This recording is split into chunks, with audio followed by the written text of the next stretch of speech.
साथियों, गूंज live news के नए वीडियो में मैं शिव सिंह आप लोग का स्वागत करता हूं। साथियों, आज मैं एक ऐसे किंग मेकर की सियासी सफर, राजनीतिक सियासी सफर लेके आया हूं, जिसमें अगर वो व्यक्ति ना हो तो महाराष्ट्र में राजनीति करना मुश्किल हो जाता है। साथ के साथ अगर बात करें कोई भी पार्टी की, तो सबसे बड़े राजनीतिक चैलेंज की बात करें तो सबसे बड़े चैलेंजर और किंग मेकर रहे हैं वो। साथियों, में बात करने जा रहा हूँ शरद पवार की। दरअसल आप तो जानते ही हैं, कल महाराष्ट्र की राजनीति में जो उछाल उन्होंने ले आया है, जिसकी वजह से आज और कल पूरी चर्चाएं चल रही है शरद पवार की अगर बात कर ले तो उनके इस्तीफा के बाद से लगातार इस्तीफे का दौर उनके पार्टी से चल गया है। लगातार कई नेता, कई विधायक इस्तीफा पे इस्तीफा दिए जा रहे हैं। साथियों, ये जो कारनामा है उन्होंने ऐसे ही नहीं किया। उनके लगातार 60 साल का इतिहास रहा है राजनीतिक, जिसकी वजह से उन्होंने लोगों का ही नहीं दिल जीता, बल्कि अपने साथ में रहे, अपने पार्टी में रहे एक क्षेत्रीय दल के रूप में, क्षेत्रीय दल में इतना प्यार आम जनता के रूप में, और साथ के साथ जो उनके कार्यकर्ता हैं, जो नेता हैं, जो साथी हैं, उनका प्यार उन्हें भरपूर मिला है। तो उसके पीछे का उनका जो संघर्ष है वो बहुत लंबा है। दरअसल उनकी बात करें तो 1940 में पुणे में उनका जन्म हुआ था। उनके पिता का नाम गोविंद राव था और उनकी माताजी का नाम शारदा वर्मा था, और उनकी पत्नी जो है प्रतिभा शरद पवार उनकी पत्नी का नाम है। उनकी एकमात्र लौती बेटी है सुप्रिया सुले, जो राजनीति में है। पहले सुप्रिया सुले संसद की राजनीति में नजर आती थी, लेकिन अब कुछ समय से, कुछ 2-3 सालों से अब वो महाराष्ट्र की राजनीति में ज्यादा इंटरेस्ट लेने लगी है। दरअसल उनकी बात करें, शरद पवार की बात करें तो कांग्रेस 1967 में उन्होंने ज्वाइन किया था। उनका राजनीतिक सफर 1967 से शुरू हुआ। पहले एक नेता के रूप में उभरे, उसके बाद 1978 में पहली बार उन्होंने कांग्रेस छोड़ दिया। कांग्रेस को छोड़ने के पीछे भी उनका बहुत बड़ा कहानी रहा है। दरअसल अगर शरद पवार का इतिहास हम देखें तो वो शुरुआत से ही तानाशाहियों से लड़ते आ रहे हैं। तानाशाही प्रधानमंत्री, चाहे इंदिरा गांधी हो, इंदिरा गांधी अपने दौर की तानाशाही प्रधानमंत्री थी, जिसमें 75 का उनका आपातकाल और न जाने कितने विपक्ष नेताओं को उठा करके उन्होंने जेल में डाल दिया था, कई पत्रकारों को मारा था। अगर मोदी जी की बात करें तो पिछले 9 साल से उनका तानाशाह दिख रहा है, और लगातार शरद पवार उनके खिलाफ एक चैलेंज के रूप में बने हुए हैं। इतने ही नहीं, उन्हें कई लोग प्रधानमंत्री के रूप में भी देखते हैं। अगर वो जहां खड़े हो जाए तो वहां से राजनीति शुरू हो, ऐसा कहा जाता है। दरअसल 78 में जब उन्होंने पार्टी छोड़ी कांग्रेस की, तो उसमें इंदिरा गांधी का बहुत बड़ा रोल था। इंदिरा गांधी तानाशाही रवैये से वो बहुत ज्यादा परेशान थे। उसके बाद पार्टी छोड़ते ही वो जनता दल, क्योंकि जनता दल उभर रही थी, 75 का दौर था, आपातकाल इंदिरा गांधी ने लगा दिया था, और आपातकाल लगाने के बाद में लगातार कई विपक्षी नेताओं को उठा करके उन्होंने जेल में डाल दिया था। उसमें सारे जो विपक्ष के नेता थे वो एकजुट हो गए थे, और 78 में जनता दल का उद्गम होता है। जनता दल की सरकार भी बनती है। उसी दौरान वो जनता दल में जुड़ गए और वहां पर उन्होंने अपनी राजनीति करी। वहां पर कई टाइम तक वो रहे।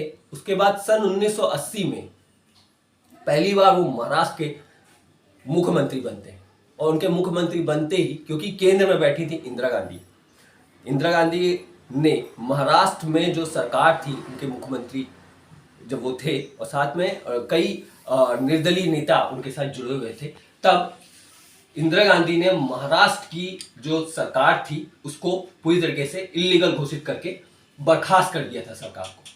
अब 1985 की बात करें, 1985 में वो पहली बार विपक्ष के नेता के रूप में उभरे, विपक्ष के नेता के रूप में उन्हें चुना गया। उसके बाद 1988 में वो वापस कांग्रेस ज्वाइन कर लेते हैं, क्योंकि इंदिरा गांधी की 1984 में उस वक्त तक मौत हो चुकी थी। उनकी लड़ाई इंदिरा गांधी के साथ थी।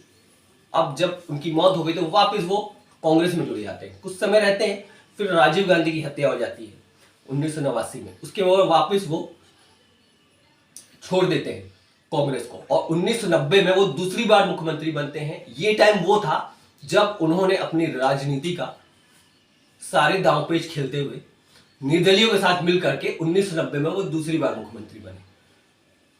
उस दौरान महाराष्ट्र राजनीति में उछाल आता है, और किसी प्रकार से वहां जो सरकार चल रही है वो टूट जाती है। इसी दौरान 91 में नरसिम्हा राव केंद्र के प्रधानमंत्री बनते हैं, माफ करिएगा, भारत के प्रधानमंत्री बनते हैं। उस समय में लगातार गांधी परिवार जब राजीव गांधी की डेथ हो जाती है तो गांधी परिवार, सोनिया गांधी काफी डरी हुई थी और वो राजनीति से अपना पाँव पीछे खींच लेती है। इसी दौरान नरसिम्हा राव प्रधानमंत्री बनते हैं और उनके कार्यकाल में, नरसिम्हा राव के कार्यकाल में वो रक्षा मंत्री कांग्रेस में बनते हैं, रक्षा मंत्री केंद्र में बनाए जाते हैं। उसके बाद 1993 में साथियों वो तीसरी बार मुख्यमंत्री बनते हैं महाराष्ट्र के, और कुछ समय सरकार रहती है और फिर उनकी सरकार गिर जाती है। एक बहुत बड़ा दुर्भाग्य रहा है, वो जब भी मुख्यमंत्री रहे कुछ ना कुछ कारण से 2 साल 3 साल में सरकारें गिर गई, क्योंकि उनके पास एक जो नंबर बोलते हैं वो नंबर उनके पास नहीं है। और आप तो जानते हैं एक रीजनल पार्टी के रूप में उभरना इतना आसान नहीं होता भारत में, जहाँ पर हजारों पार्टियों मौजूद है। फिर हम बात करते हैं साथियों, उसके बाद आता है 1995, जहाँ वो विपक्ष के नेता बनते हैं। विपक्ष के नेता के रूप में उन्हें नेता बनाया जाता है केंद्र में।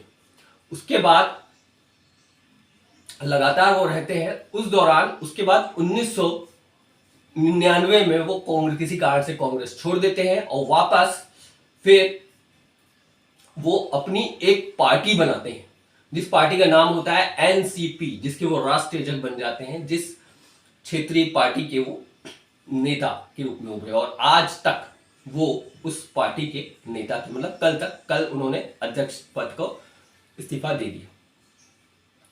साथियों मैं इनको किंग मेकर बोलता हूं, मैं ही नहीं, कई पत्रकार का कहना है वो किंग मेकर है। दरअसल अगर उनकी पार्टी, अगर कोई दूसरी पार्टी भी है वहां पर, जैसे बीजेपी या कांग्रेस, कोई भी पार्टी है, उनको एनसीपी की जरूरत पड़ती है। उसके साथ साथ जो विपक्षी, जो दूसरे नेता हैं, प्रतिद्वंदी हैं, वो उन्हें बहुत बड़ा नेता मानते हैं।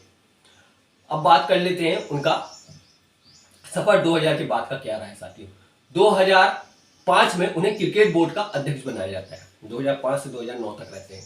उसके बाद 2010 में क्रिकेट परिषद के वो अध्यक्ष बनते हैं और इसी दौरान 2009 में जब केंद्र में कांग्रेस की जब पार्टी थी, तब उस दौरान उन्हें 2 अलग अलग मंत्री पद दिया जाता है, कृषि एवं उपभोक्ता मंत्री पद। तो साथियों ये थी उनकी पूरी कहानी, सियासी कहानी। हालांकि एक वीडियो में पिरो पाना एक ऐसे नेता की कहानी बहुत मुश्किल है। और आपको हमारा ये वीडियो कैसा लगा आप कमेंट करके बताएं। आगे फिर मैं शरद पवार की और भी कहानी आप लोग के सामने लेकर के आता रहूंगा।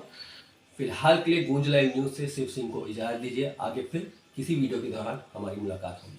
नमस्कार।